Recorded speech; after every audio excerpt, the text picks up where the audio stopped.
Okay, so the affirmative groups keep saying that Americans don't want hard and dirty work. Well, in reality, according to the Center of Immigration Studies, farm owners think that Americans are too lazy to do dirty work. It's a kind of flawed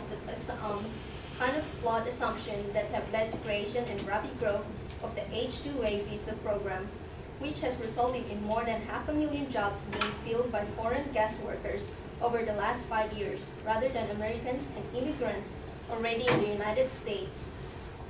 This is nothing but a wolf behind a sheep's skin, because rather than taking all our jobs to a foreign country, we're just getting people like foreigners to work for our farm in this particular case.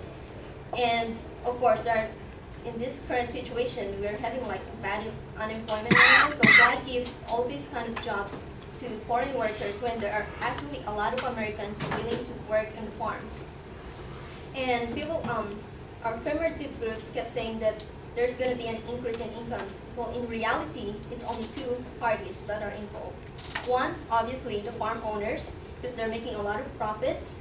But in the long run, they're going to suffer too, because they're having their business here in the United States. And once like the whole economy goes down, they too are going to be affected. Immigrant workers are making higher income than what they used to make in their native land. However, once they save that money that they have and start sending it over to another country for their families, that money gets circulated around, and of course they have to spend the money, and that money spent is being spent to foreign countries like businesses. It's not being spent inside the United States. Therefore, the dollar is being circulated in a foreign country, not in the United States. Therefore, the H-2A program is not helping the economy. And also, H-2A program has a program called H-4 Families, status for the families, as mentioned. Now, here's going to be a big issue.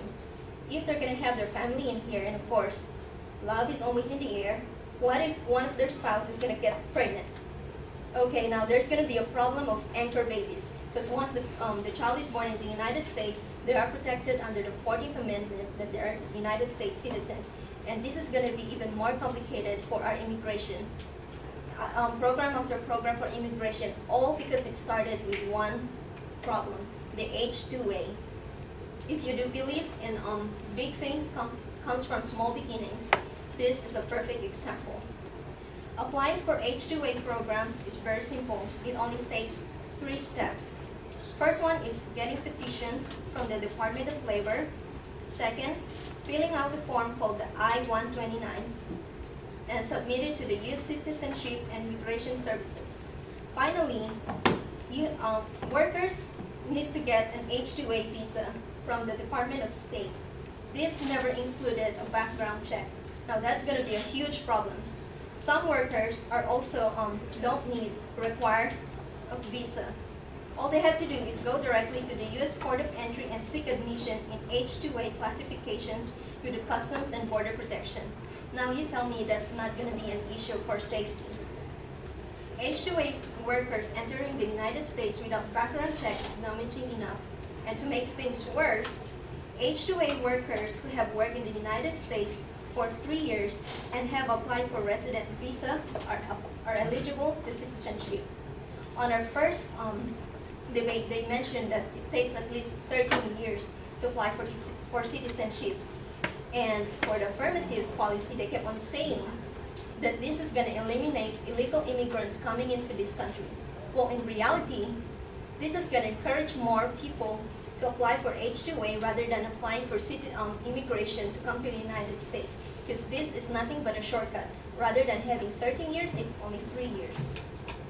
And also for criminals coming into this country, does that mean literally America is the land of the free? As in, you have to turn your back around away from justice in your old country and just come to the United States and turn this into a sanctuary for criminals? So in conclusion, the United States has already enough problems with its own economy, as well as safety for the people. So why add more problems by creating more unemployment? Rather than having this kind of jobs for the Americans, we're giving it away for foreign workers. US is already selling most of its international bonds to China. In other words, that's borrowing money in a common language, just to have money to be spent on its people.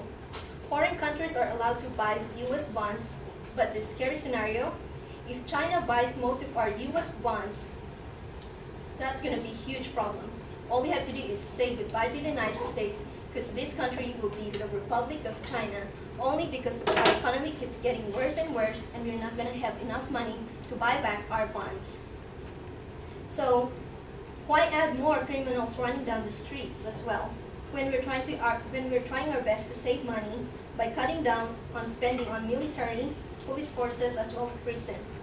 These are the questions that we should ask ourselves before approving the affirmatives policy that guest workers or agricultural workers known as H2A does help this country.